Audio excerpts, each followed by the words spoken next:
So one of the things we've been talking about is how Sultan Suleiman has defined a classical age of law and order for the Ottomans, even if it's not actually true. There's an idea that he marked a new transformation. And this occurred not just in terms of messianic images or visions of law and order, but also in the arts. There was an establishment during the reign of Suleiman of a new visual language that differentiated and distinguished the Ottomans from its neighbors. And to understand that, we have to look at essentially what was the predominant aesthetic of the time before the 1500s. And if you were to look at the predominant over-Roman cultural monopoly at the time, it was what we would call Timurid art. Timur is Tamerlane. He conquered large portions of the Middle East in the early 1400s and tried to recreate the great empire of Genghis Khan, of the Mongols. His successors ruled from Samarkand and from Herat, so kind of Uzbekistan and Afghanistan, and there produced a type of art, a synthesis of art that spread across the Middle East to Cairo, to Anatolia and elsewhere. And in fact, you can find this type of art all over the place. It is defined by these kind of blue turquoise tiling and this type of ceramic ware, which is essentially attempting to recreate Chinese art in many ways. So you get this type of material. As I pointed out, these Timurid pieces are recreations of Ming porcelain, which was always viewed as the highest and best type of ceramics, including the Celadon ware, which was also exported heavily into the Islamic world.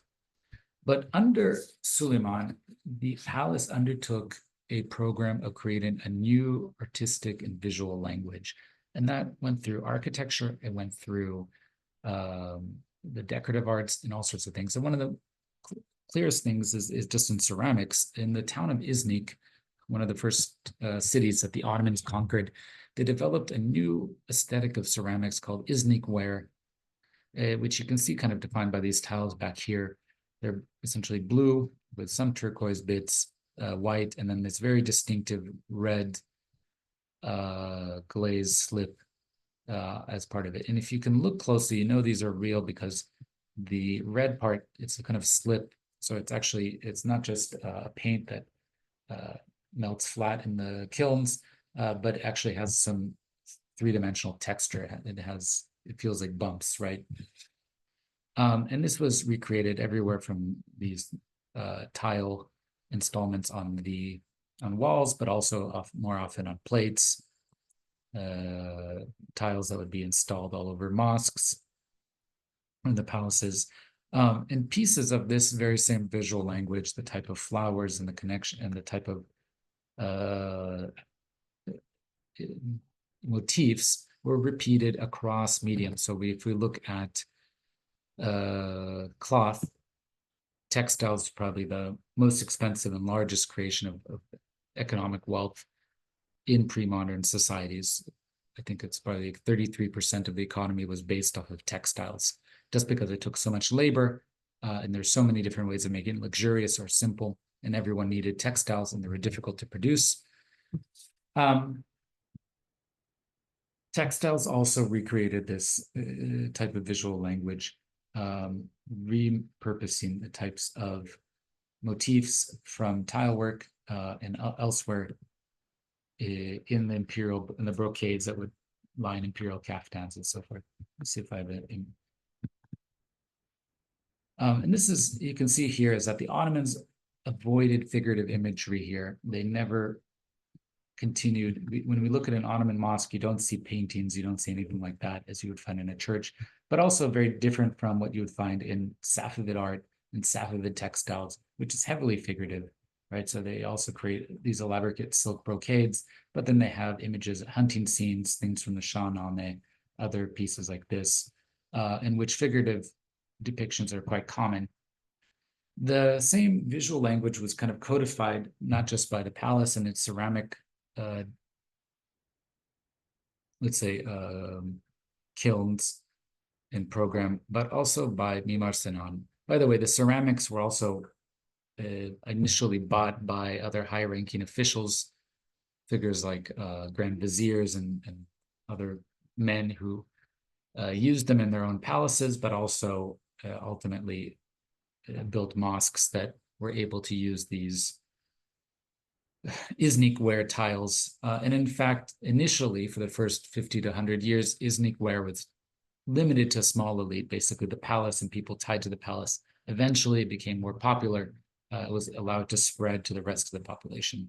Now, Mimar Sinan, what Mimar means architect, Sinan is a name. He was again a person raised through the Devshirme process, possibly coming from an Armenian village in Anatolia.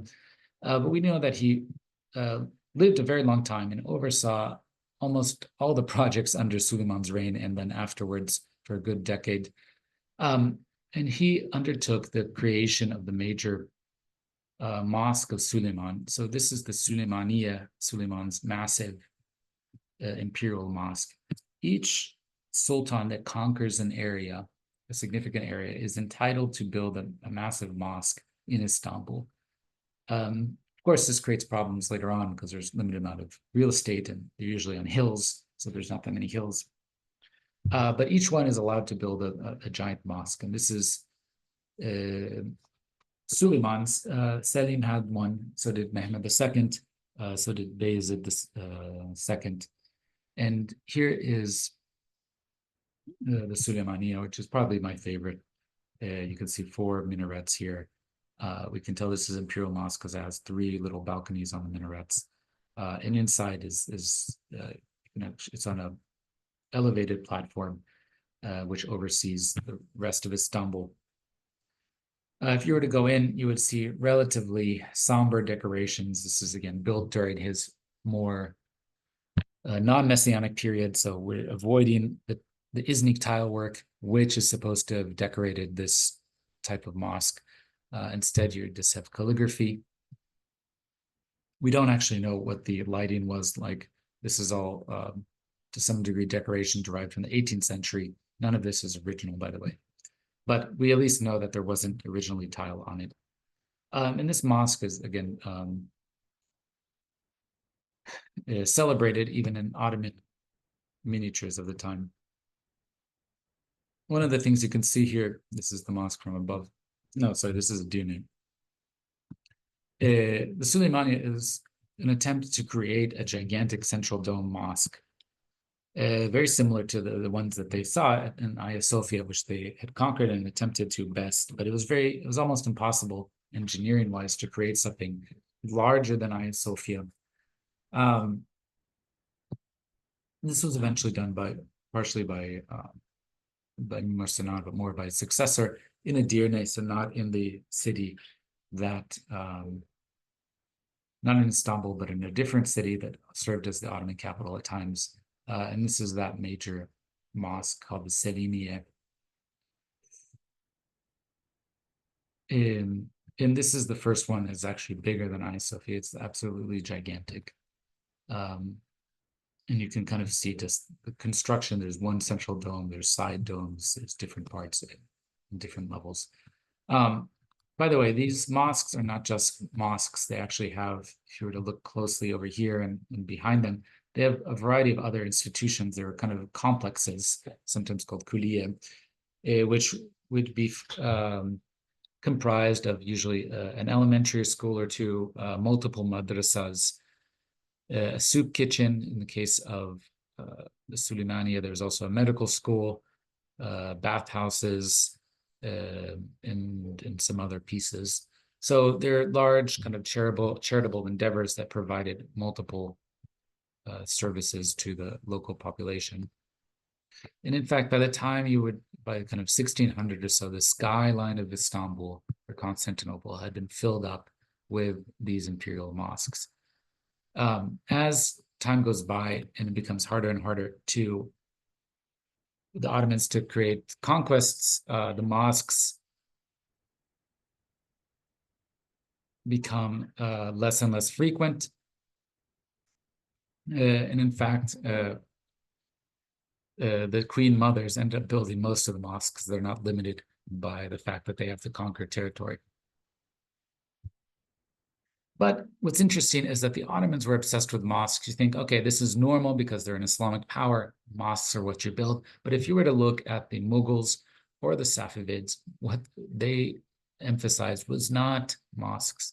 Instead, they emphasized tombs and they emphasized palaces. And in fact, if you look at the most important pieces of Mughal architecture, like the Taj Mahal, what you see here is a very elaborate tomb. This is the tomb to the wife of Shah Jahan, I believe.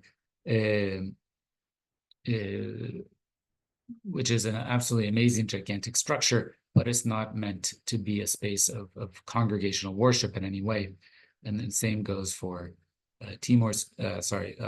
Akbar's tomb, Babur's tomb, Humayun's tomb, sorry. And similarly, Safavids placed an enormous emphasis not necessarily on mosques, so they did build mosques, both of them built mosques, but on palaces. Palaces were the spaces in which people congregated, in which they tried to show off their particular imperial language and vision. And the Safavid palace, like this one at Naqsh Jahan, in Isfahan, which was the capital, had this gigantic loggia on top where the Safavid Shah would be able to speak to the population below. And in fact, you were supposed to be able to see constantly the Shah. And this is very different from what the Ottomans had, when they tried to erase or make invisible the Sultan. The Sultan was not supposed to be a presence that you could see bodily. In fact, very few people ever saw and interacted with the Sultan. He only emerged in public once a week. That is when he marched on horseback with his retinue to one of the mosques for the Friday prayer, and then he would return. Otherwise, he was basically supposed to be a disembodied authority who projects justice upon the world. And that's the whole idea of the fact that even in the palace, when you go and present your case in the divan, you're not supposed to see him. You just know that he could possibly be behind the grilled window, or he's looking at the tower, from the Tower of Justice, looking upon the city itself. We can also see this if you look at Safavid palaces. They're full of figurative representations, paintings, scenes like, where to go one back, like this one, banquet scenes, things like that, depicting what happens in the palace and the type of the meetings between, in this case, the Mughal emperor and the Safavid Shah. This type of figurative representation is not used by the Ottomans. They never go down this route. Instead, they focus more on a artistic language defined by their use of ceramics, by certain types of geometric patterns or floral patterns on textiles and ceramics, and by their construction of mosques. So I'll leave it with that until next time.